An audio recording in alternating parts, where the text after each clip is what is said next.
and bowing his head, he handed over his spirit. That's how John's gospel just described the last thing that Jesus does before gulping in one last bit of air, exhaling and losing consciousness. It's similar to what we heard last Sunday in Luke's account, though Luke actually has Jesus say, "Into your hands I commend my spirit." What is that about? Were they just suggesting that Jesus, as God, still had power over life and death? Were they pointing out that Jesus was somehow allowing his own death? As if, had he not agreed to turn over his spirit, he could have kept going. Whatever reasons they had for including that detail about handing over his spirit, it seems to me that both John and Luke are suggesting that Jesus was somehow making a choice here. Not that he was choosing to die exactly. In fact, it seems to me that Jesus made that choice when he became one of us. We humans die. Or as a spiritual writer I admire recently wrote, the cause of death is birth. The choice I'm referring to is the choice to decide in his final moments to be at peace, to allow what was happening to happen. It's a choice between fear and faith. And by faith here, remember, we don't necessarily mean belief. As we often say around the CSC, a better synonym for faith is trust. And after being betrayed by one friend, abandoned by others, tortured, ridiculed, beaten, ultimately nailed up to die, Jesus still trusts. He seems to be facing death with trust rather than fear. As I've thought and prayed about what to say tonight, what kept coming back to me was seeing Jesus accept the reality of his imminent death while trusting that what happened on the other side of his last breath would be taken care of. Jesus had faith that he trusted that, as that writer I quoted a moment ago put it, death is not a period, it's a comma.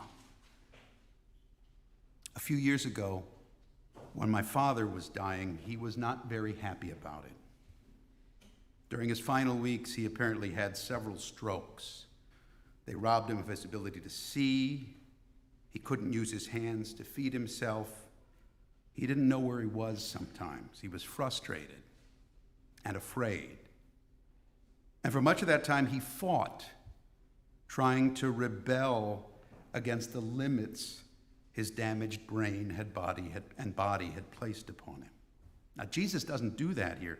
We saw him in the garden asking that one last time whether the cross was really necessary. But following that prayer, as it said in our first reading tonight, like a lamb led to slaughter or sheep before the shearers, he was silent and opened not his mouth.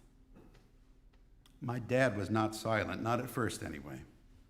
Some days he was docile and accepting, but more often he seemed fearful and fought, usually with the result that things got worse. Perhaps that's because during those initial days in hospitals and rehab centers and nursing homes, I think he might have been a little bit afraid. Now, I'm about to tell you the part of this story I probably shouldn't.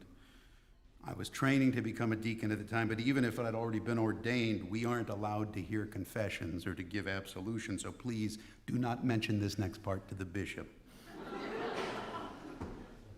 I went to see my dad on his first night in a hospice facility, and he seemed agitated, and he was pretty full of fear.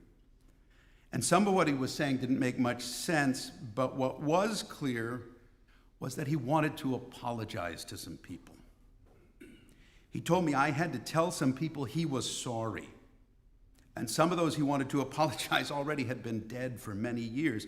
Those still alive were not in the room with us. It was just the two of us. I didn't ask him for specifics, but I told him that I thought those people and God would forgive him if he said one Our Father and one Hail Mary. I know it's a boring penance, but I'm not a priest. But what happened next was that he got less agitated as he recited those prayers with me. The strokes had damaged his memory and often led him to spout nonsense, but perhaps those words of the prayers were stored so deep in his brain that the damage hadn't managed to erase them. And after we prayed, I fed him a mini concrete from Ted Drew's. And as I recall, his last words that night, which were the last words I ever heard him speak, were, "This is really good." After I left that night, like that lamb led to slaughter, he didn't speak anymore, but he seemed more peaceful, less afraid. It might have been the medication. But then the following Sunday after Mass here at the CSC, I grabbed a consecrated host to bring to him. He hadn't talked in a few days. When I got there, he didn't even open his eyes, but he must have been listening, because when I walked into his room and said, "Pop, I brought communion," he immediately turned his head and opened his mouth. And that tiny bit of consecrated bread was the last food he consumed before he died later that night. Now, perhaps it's wishful thinking on my part, but by the end, it really seemed he had less fear and more trust. A faith that he was being held and would not be let go of even when death finally won. Now, in some ways, like Jesus on the cross, my dad really had no choice. Enough had happened to his body that he probably was beyond the point of recovery. I'll never really know whether he was capable of choosing to trust in those last days, but something, in addition to the medications, made him more peaceful as death approached. And as I watched life leave my dad those last few days, I frequently thought about Jesus on the cross. I believe Jesus may have been in a similar place towards the end of his life. It's clear to me that when he prayed in that garden, even Jesus was a little bit afraid. I mean, you don't sweat blood if you're feeling confident. But later, on the cross, as his life bled out of him, the Passion stories suggest to me that Jesus decided to trust things would be okay after he died. As with my dad, his choice doesn't seem to have been between life and death as much as between trust and fear. Now, maybe it's because we celebrate these feasts every year, but it can sometimes seem to me like Good Friday is just the really bad day that falls between Holy Thursday and our celebration of Easter. I mean, Jesus was in pain, he suffered, but he knew he was coming back, so he knew his suffering was temporary. But when I start to think that way, I try to stop myself, because I really can't see how Jesus could have known with 100% certainty that there even would be a resurrection. He was God, but he also was human. Our church proclaims him fully human and fully divine. I suppose that as God, he could have known what awaited him on the other side of his last breath. But in his humanity, I think he really could not have absolutely known his death wouldn't be the end. As a human, it seems like he had to be like the rest of us.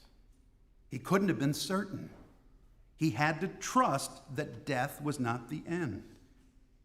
One of the many things we can see when we gaze at him on the cross is that Jesus trusted. He had faith. That faith and trust are what stand out to me when I listen to the Passion tonight. My thought tonight is that if through his life Jesus provided us an example of how to live as faithful human beings, then maybe in the way he died, the way he handed over his spirit, he was showing us how to die as faithful human beings. Since all of us will die.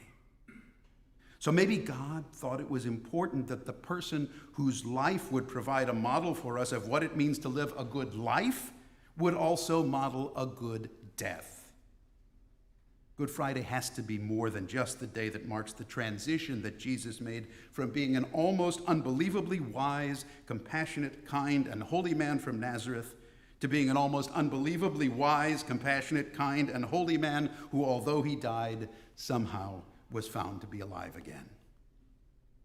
Now, the risen Jesus spent a lot of time telling people not to be afraid. His example of trusting while gulping in that last breath suggests to me that when he turned over his spirit, he was not, in fact, afraid. Our God doesn't want us to be afraid, even if we can't be absolutely certain what will follow that final breath. Perhaps the real enemy, the real barrier, the roadblock that interferes with trust is fear rather than death. Perhaps that's what Jesus was showing us by continuing to trust enough to hand over his Spirit. Let me leave you with one last quote from that writer I've been mentioning throughout this reflection.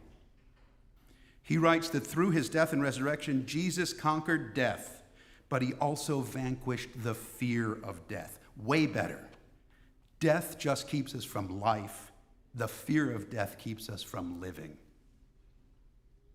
Death keeps us from life, but the fear of death keeps us from living. God loved us enough to die for us, but the way he died, and I don't mean the crucifixion, but rather his willingness in the midst of his pain and suffering to trust and to turn over his Spirit, well, maybe that's just one more example designed to help us trust that on our last day, we might experience faith rather than fear.